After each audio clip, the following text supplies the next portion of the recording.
Na última sexta-feira, completou-se 87 anos do nascimento de Joe Siffer.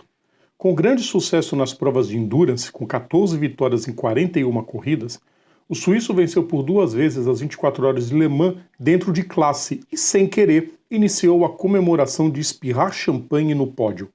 Mesmo com uma carreira comum na Fórmula 1, Siffer ainda é reverenciado pelos fãs. Hoje, nosso canal relembra um pouco mais sobre o piloto, que também foi campeão nas motos e disputou quase 300 corridas em sua carreira. Terça-feira, 11 de julho de 2023, e este é mais um Personagem de Terça.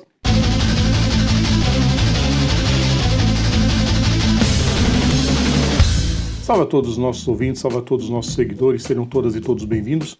Eu sou Rodrigo Vilela e hoje é dia de Personagem de Terça, dia de relembrar mais um personagem da história.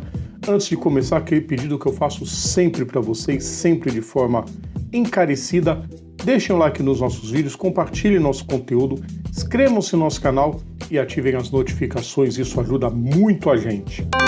Joe Siffer nasceu em Friburgo, no dia 7 de julho de 1936. Filho de um empresário do ramo de laticínios, apaixonou-se pela velocidade ao ser levado pelo seu pai para assistir o GP de Berna de 48.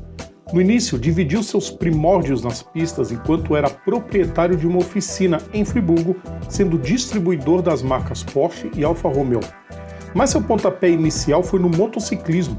Siffer conquistou em 58 a classe 350 cilindradas do Campeonato Suíço de Moto e no mesmo ano disputou a TT Ilha de Man, ao lado de Ernest Murrayman do Sidecars. Aí ele resolveu ingressar nos carros em 60, primeiro na Fórmula Júnior e em 62 estreou na Fórmula 1 em Mônaco. Acabou não se classificando para a prova, mas em Spa-Francorchamps, na Bélgica, já a bordo da escuderia Philippe Netti, conseguiu a 10ª colocação. Siffer participou de mais 3 provas e no ano seguinte correu com seu próprio time de forma independente. Um 6º lugar em Reims lhe garantiu seu primeiro ponto e, nas provas não oficiais da categoria, venceu pela primeira vez na Sicília. Ao todo foram 3 vitórias nesse tipo de corrida. Em 64, além de mais 8 corridas com sua equipe, incluindo um 4º lugar em Nürburgring, o suíço disputou as 2 últimas etapas a bordo daquela que viria a ser a sua casa pelos 5 anos seguintes, a Rob Walker, na estreia pelo novo time em Watts Glen, uma excelente 3ª colocação. O ano de 65 marcaria a despedida da Rob Walker com o chassi Brabham, e Siffer pontuou em mais 3 provas: Mônaco, Clermont-Ferrand e Hermanos Rodrigues. Além disso, fez sua estreia nas 24 horas de Le Mans. A bordo de um Maserati, acabou abandonando logo na 3ª volta. Mas no ano seguinte, as coisas melhorariam e muito. Depois de tanto batalhar, Siffer se tornou piloto oficial da Porsche. Curiosamente, em sua época de dono de oficina, ele era distribuidor da Porsche e da Alfa Romeo. Até ele vender a oficina, ele havia se tornado o 2º maior distribuidor da marca alemã na Suíça. Siffer não decepcionou e, junto a Colin Davis, venceu a classe P2.0. No pódio, uma cena clássica. A garrafa de champanhe que Siffer recebeu não havia sido suficientemente resfriada e a rolha estourou acidentalmente. O piloto tentou reter o líquido colocando seu polegar na boca da garrafa, mas o público foi encharcado. No ano seguinte, Dan Gurney fez isso propositadamente e pronto, o gesto foi eternizado. Ainda em 66, na Fórmula 1, já com chassi Cooper, Siffer só conseguiu pontuar em Watkins Glen, e em 67 a vida não melhorou muito na categoria. 2 quartos lugares em Le Mans, no famoso circuito Bugatti, e novamente nos Estados Unidos. Nas 24 horas de Le Mans, ele repetiu a vitória em classe ao lado de Hans Hermann, mas quando parecia que seu esforço seria em vão, o ano de 68 sorriu de forma quase impecável. Mesmo não chegando ao fim na lendária prova francesa, o que se repetiria também nos 3 anos posteriores, Siffer empilhou vitórias nas provas de longa distância. Copa Citar de Enna-Pergusa, 24 horas de Daytona, 12 horas de Sebring, 1000 km de Nürburgring, 1000 km de Zeltweg e 1000 km de Brands Hatch. Tudo no mesmo ano. Na Fórmula 1 não foi diferente. A Rob Walker passou a usar o chassi da Lotus logo após a etapa de Kyalami. 5 provas em branco com Lotus 49. mas foi só mudar para o 49B que Cipher, enfim, escreveu seu nome na galeria de vencedores com um triunfo em Brands Hatch. Mais um quinto em Watts Glen e um sexto no Hermanos Rodrigues e uma excelente sétima colocação na tabela final.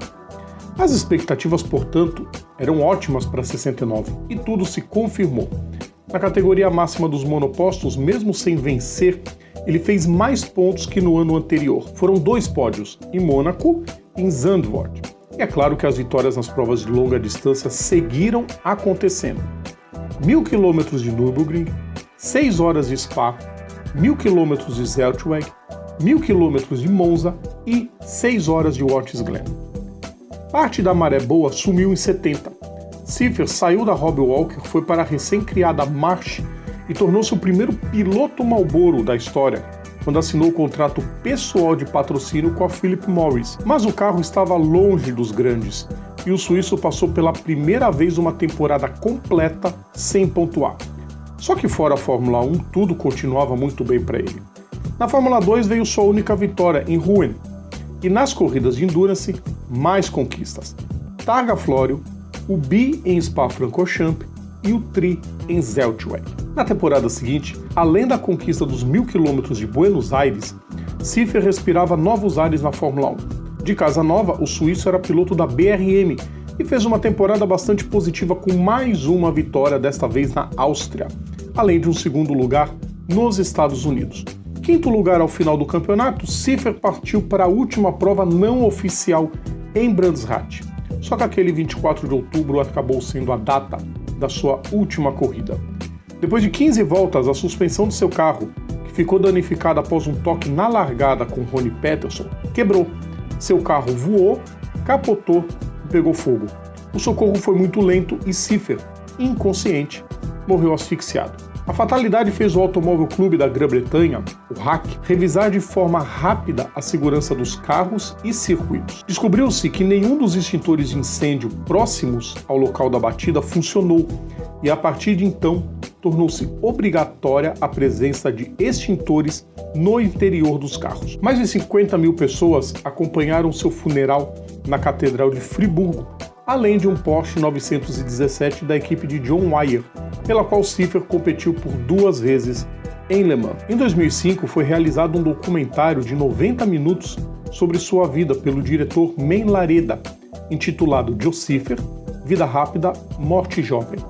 Mesmo sem ter a fama e a glória dos grandes campeões da Fórmula 1, ele ainda é reverenciado como um dos grandes esportistas da Suíça. Jacques Deschenaux, ex-assessor de imprensa de Cipher e ex-chefe da seção de esportes da RTS, enfatizou em entrevista o quanto o perfil batalhador de Cipher, que sempre lutou por oportunidades, que possuía um faro para a publicidade e que virou fonte de inspiração para o cinema, o faz querido e importante até os dias atuais. A história dele é muito motivadora, ele nunca foi abastado, ele não nasceu em berço esplêndido e teve que batalhar desde o início. E esse faro aguçado que ele tinha para publicidade foi o que ajudou muito ele, inclusive no contrato com a Porsche, que fez ele deslanchar nas provas de endurance. Não é por isso que não é por acaso, né, que a trajetória dele nas pistas o faz ser um piloto até hoje lembrado não só pelos suíços, mas por todos os amantes de esporte a motor. É outro que não poderia ficar de fora aqui. Então, vale muito a homenagem ao Joe Cipher. Gostaram, né, pessoal? Terça-feira que vem tem mais um personagem da história, mais um personagem de terça. Lembrando que todo o nosso conteúdo está no YouTube, está nas plataformas digitais, ou então assinando o nosso feed, is.gd/programa Papo Veloz. Sigam também nossas redes sociais, é só procurar a gente por PGM Papo Veloz. Um grande abraço a todos, quinta-feira estamos de volta, pessoal. Tchau!